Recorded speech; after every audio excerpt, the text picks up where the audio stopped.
So I'm Noland. I do all the pretty stuff. I make things look pretty, basically. And kind of a little bit about me is that I started social back in 2006. I volunteer for an organization called Heifer International.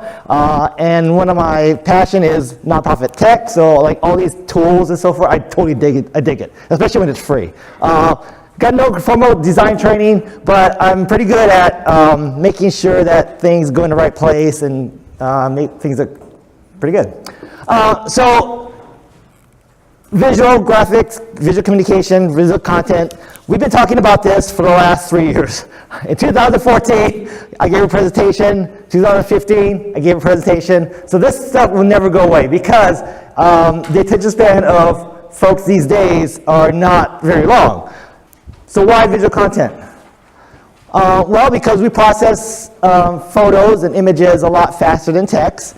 And in fact, our attention span is about the same as a goldfish, 8 seconds. And the reason is because there's so much going on. It's technology, information flowing all around the internet.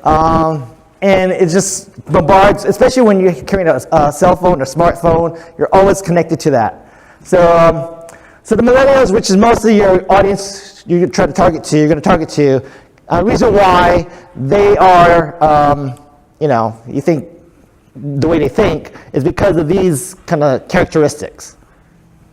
And I'm moving a little fast because I want to really get into the nitty-gritty of this because I want you to leave here with a template of an Infosnap. And going back, Infosnap basically is information snapshot. It's something I coined. It came from infographics, but infographics have gotten so long that it's kind of hard to read as well. So I like the little character, a little box of just kind of giving a snapshot of what is going on. All right, so 80% of color visuals increase people's willingness to read the content. Pretty pictures and pretty colors. If you post on Twitter a lot, if you're just using text, that might get lost in the feed. Now you see a lot of tweets with photos, so that's important. If you use photos, illustrations, putting together, like the IKEA model. I like to call it IKEA model. When instructions come with just photos, like the little man, stick man, putting together the furniture. It definitely increases the chance of people following directions. Visual content, if you put up infosnaps, put up photo, video, that's more likely to get shared. And also on Facebook. And Instagram, hugely popular. So if I were to rank the social channels here in Southwest Washington, it would be Facebook #1, Instagram #2, and Twitter #3. YouTube, if you know how to do professional videos or just videos, then maybe YouTube is the 4th one. So if you don't have an Instagram account, I highly recommend you open one before Gilmore 24, because a lot of folks are on there. So basically, visual marketing is about the core of telling your story. So Jim talked about videos, Ash talked about the strategy. I'm going to talk about how to create these infosnaps. But first, infographics came around a few years ago, and again, I love them because it's just all visual, but sometimes they're super long that I don't even read them anymore because they're too long. And I don't know, how many of you have actually downloaded an infographic? See, because you don't have paper long enough. You have to cut it, and when you print the entire sheet, it's too small, you can't even read it. So annual reports now have turned into basically an infographic. People want to see just the snapshot of your organization in nice graphical content like that. Here's another example. All right, so infosnaps. Again, they're called information snapshots. And the way I talk about infosnaps is that infosnap is just the message from your organization, but if you add them all up together, they kind of tells your mission, and then you put it together in an album, it kind of gives a person the idea of what your vision is. So to create infosnaps, basically you just got the image, content, and add a little spice creativity into it and make an impressionable InfoSnap. What does it do? Basically, you can promote using InfoSnaps. You can educate, inspire, and have a call to action. So an example for promoting, Hefker International, promoting their gift catalog. Here's another one, educate. Inspire.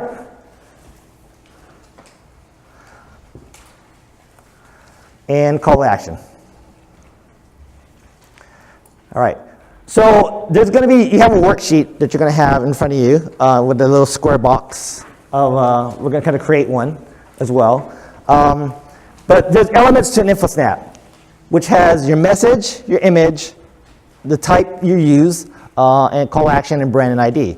Basically, you want your InfoSnap to stand on its own. So if it's kind of like a coaster, at a bar, where you have one of them and it tells everything on this one little coaster. If you just put an image with none of the other things on it, I don't know who you are or what you want. Call to action, again, with not all these other things in it. Most people miss this part, but this is why you're doing it in the first place.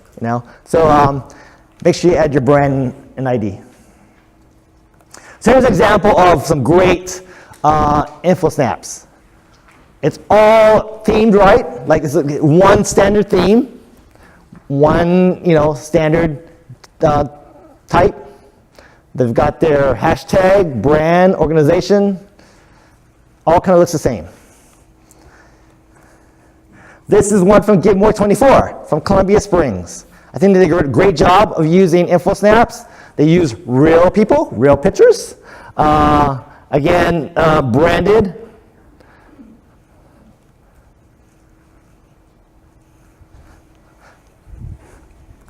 And here's another example. Boys and Girls Club. All kind of the same, right?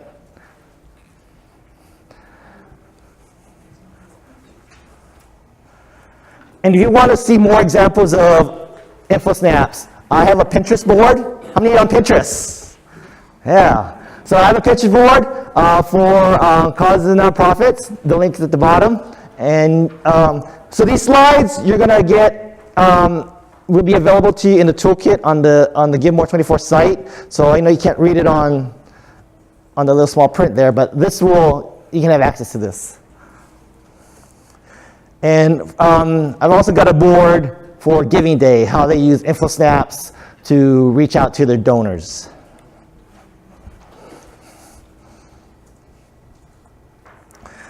All right, so there's different levels of tools. There's different tools with different levels of expertise. I did not start as a graphic artist. Reason why I got into graphic design is because I was already in social. I started social, again, like I said, back in 2006.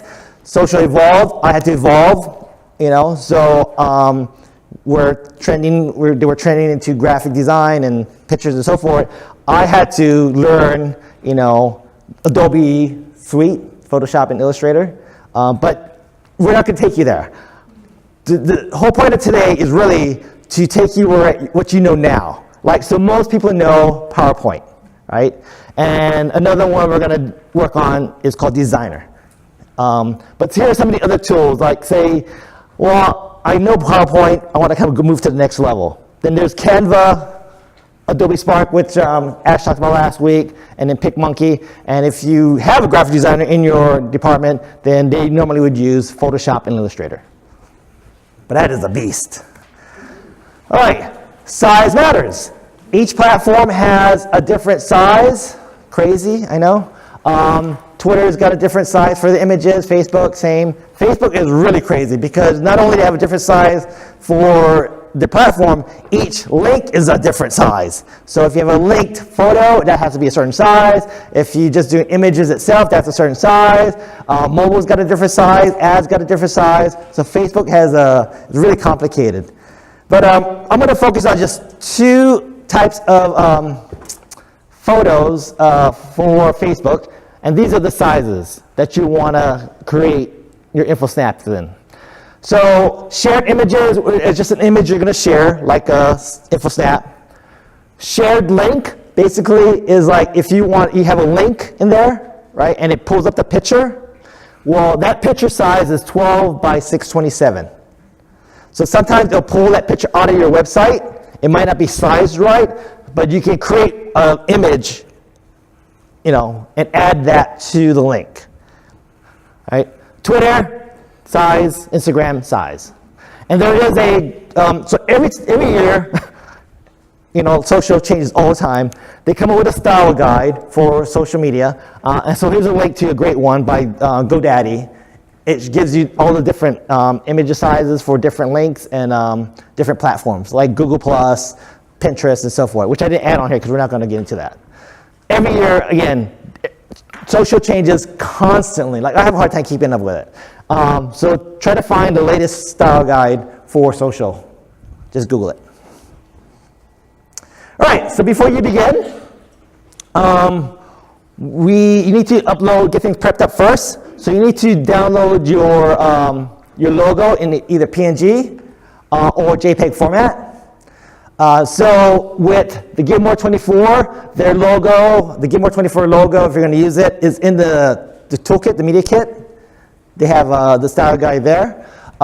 Make sure that you know what your brand colors are, especially with organizations that are national organizations like Humane Society or YWCA. They have strict guidelines on colors, design, fonts. Make sure you follow those, or else you guys are going to get in trouble. And then just kind of go through my Pinterest board, and kind of get some design inspirations. There's so many phones out there. But so to prep, we're going to do this. This is for PowerPoint.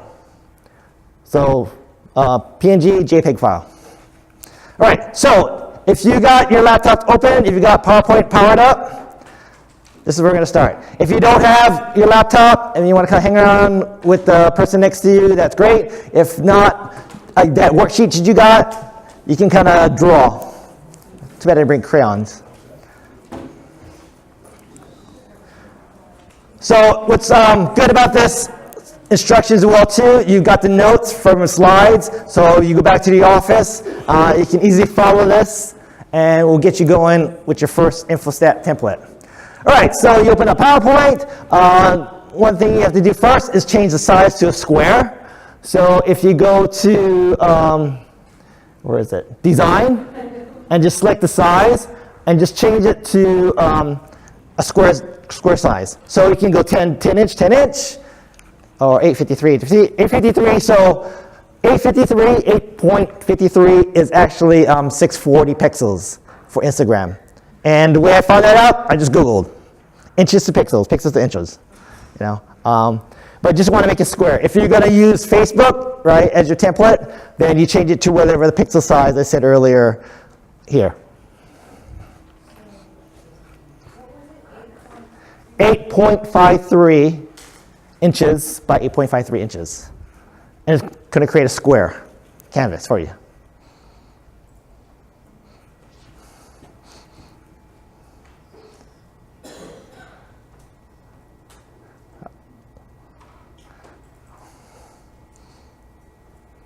Are we there? All right, next step is that we want to add your logo. So, you insert a picture, click insert picture, and add a logo.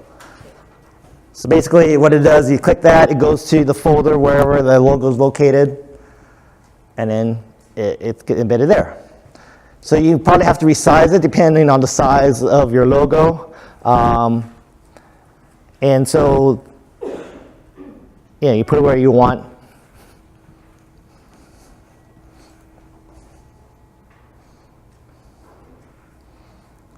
Going too fast? Are we there? But again, this is kind of like, this is as an example, right? You're gonna, put your logo there of your own organization. Once you grab your logo, you might want to stylize this template. So you can add shapes, you can add, different design to it. So I just added a little rectangle-y kind of, I don't know what kind of design this is, but this thingy here, that's all in PowerPoint. right? Kind of going back to the tips of what you should add, right? So I've got my logo, I've got my website, kind of a call to action. That's basically a text. This is text overlay on this image.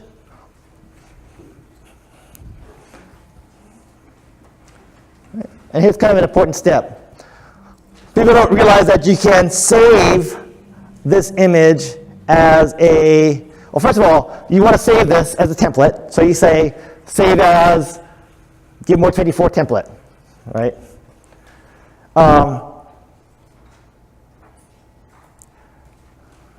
I added a photo, I added more text. So I already have my template. This is my template. Now I'm layering it on with all this other stuff onto it. Right? So text box, photo I got from the website. That's what I was talking about. So one thing to realize, you can save slides on PowerPoint as JPEGs, PNG files here. Don't save it as a PowerPoint slide. Change it to, once you created everything, save it as a JPEG file. And once you're done, then you start creating different templates. So I did one for the city of Vancouver. I created several templates for them. And all I had to do was drop in text box, photo, but it all kind of looks the same, all branded.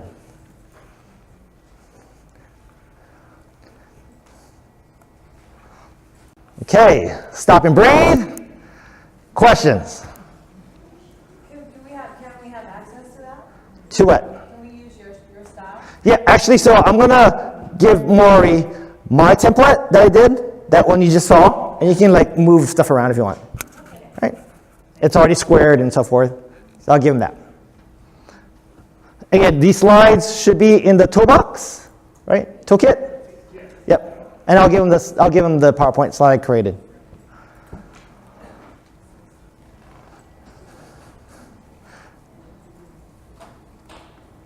All right. So mobile and web. You know, not everyone. You know, you're out and about. Oh, so back up. So you want to create these templates. Like you want to create several. Like between now and like a week before, because the day of Give More 24, if you haven't participated, it's bananas. Bananas. So you want to make sure that you've got these all ready to go. You know, so if you're going to do live Facebook chat at a certain hour, you know, you could create one saying going live at 11 o'clock, follow us. You know, if you're going to do the power lunches, you know, to get the prize money for the Give More 24. Hey, we're trying to get this prize money on this hour, blah, blah, blah. You know, get these all ready prior to Give More 24 day, because you are not going to have time to sit around and do these on that day. You're not. There's no way. All right, so when you're out and about and you're doing, taking photos of Give More 24, just things that are happening in your organization, you're just going to pull out your phone, bam, take a photo, you know, upload it. But you want to also brand it as well, too. So a great program, it's called Designer? Yeah. So if you ever use Canva, anyone use Canva? Okay, Canva's fantastic. I love Canva. Canva's amazing. But they don't have a mobile app, right? Designer is equivalent to Canva. It feels the same, it looks the same, but I love about it, it's mobilized. So it has a mobile version of it, it has a desktop version of it. Yes? I just got an email from Canva that they're introducing a new iPhone app. Just now? 2 minutes ago. See, because I was talking bad about them. So, but they're with Android, so they have an Android. Yeah, Designer, I just found this out like yesterday. I was kind of looking for a mobile version of this, of Canva. So if you haven't downloaded that on your phone, please do. If you don't have it on your phone, you can do, if you go to Designer on your laptop, same thing. It's all so you create an account, so you kind of, before you start again, you want to download a JPEG logo onto your phone, because you're doing everything on your phone. Again, brand colors, design inspiration. All right, so I created an account yesterday.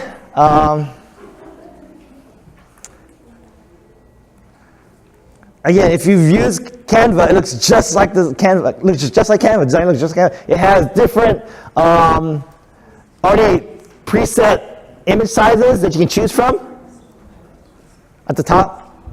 So I picked the Instagram one.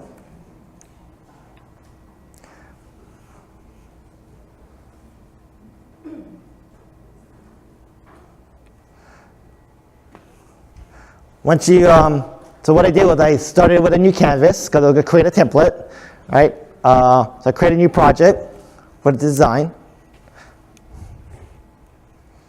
And it basically brings you with a blank canvas.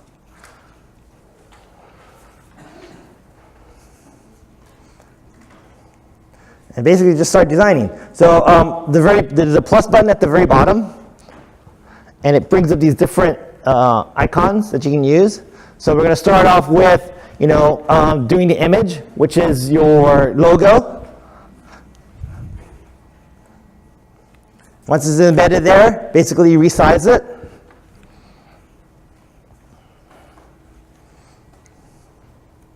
Then you choose a background image. Again, with Canva, just like Canva, they have already stock images already in their app.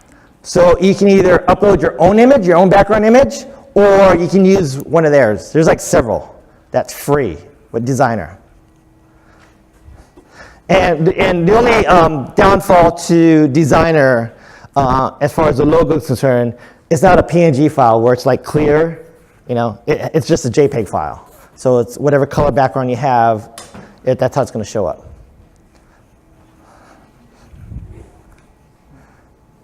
Again, adding, your website, font, so forth, all pretty simple. And it's all on your phone. That's what I love about this Designer. You can do this all on your phone. So once you finish that first template, you can change. So basically, you click the top part, you can change the name, and then you can always go back to that. And what I love about Designer is that not only you can do it, but you can create a team of folks. You can connect with like members in your office. And like, let's work on this together. That's great about Designer. So go back, play around with it. Play with mobile, play with the desktop. Probably easier on the desktop if you have time. Kind of get familiarized with Designer, and then work on the mobile part of it. But whatever you create on your desktop, because it's linked to your account, it's going to show up on your phone. So maybe create the template on your desktop because it's probably easier that way. It's bigger, and keep it on your phone. And I'm not going to get into Canva. I mean, again, similar. If you haven't used Canva, it's another free app to use. I love Canva because it has already pre-made designs that you can use, and they're all adorable as a designer. And if you want inspiration, Canva's got a great blog that I always go to for inspiration, and kind of go there and get some ideas. Another tool is called PicMonkey. Has anyone used that? Yeah, PicMonkey is pretty cool. It gives you more freedom to create designs. So what's cool about the slides you have in your hand, again, step by step, pick your poison, what you want to use. So some of my favorite tools out there, Adobe Spark. I'm an Adobe guy, so I love Adobe Spark. The only DOM files that's only iPhone. I'm a Galaxy guy. WordSwag, all these different ones you can use. If you're using Instagram, if you're on Instagram, a great tool to use is called Repost. So if you're on, if you use Repost and you're on Instagram, you like a photo on Instagram, Repost will repost it for you. It's a great tool to use.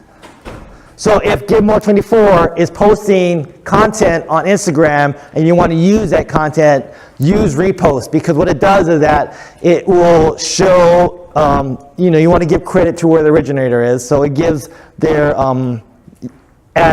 Give More 24 at the bottom of the photo. But you don't have to copy paste, you know. All right, so some bonus tips. Of course, Instagram. So this is what Repost does. See, it's got the account number or account name here. So let's say Give More 24. You can get rid of this as well. It gives you different options how to repost. So that's one way, repost. Tag board, we talked about tag board. This is what it looks like.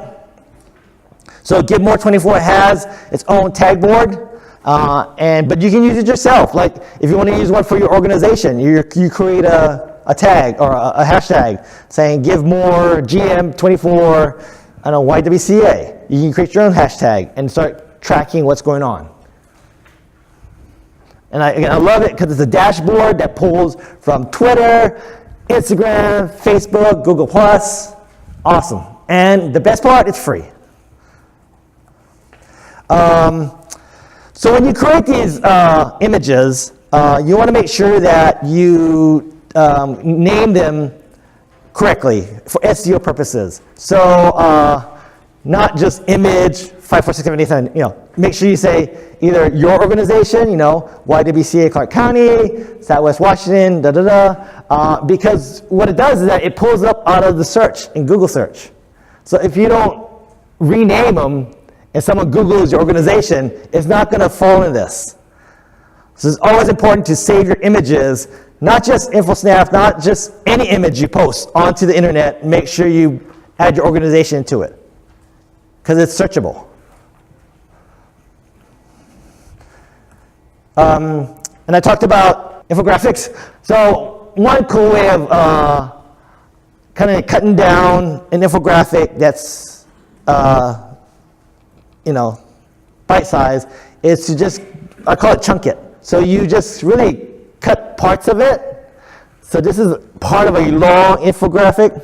And if you want to put it into like a Facebook album, it kind of looks like this, So that's a great tip to do. So if you're going to create infographic or infosnaps for Give More 24, you want to create an album for it, so you can go back next year or this, and say, hey, we did this is what happened, and you can look at yours, kind of like, it's almost like a style guide of what's going on.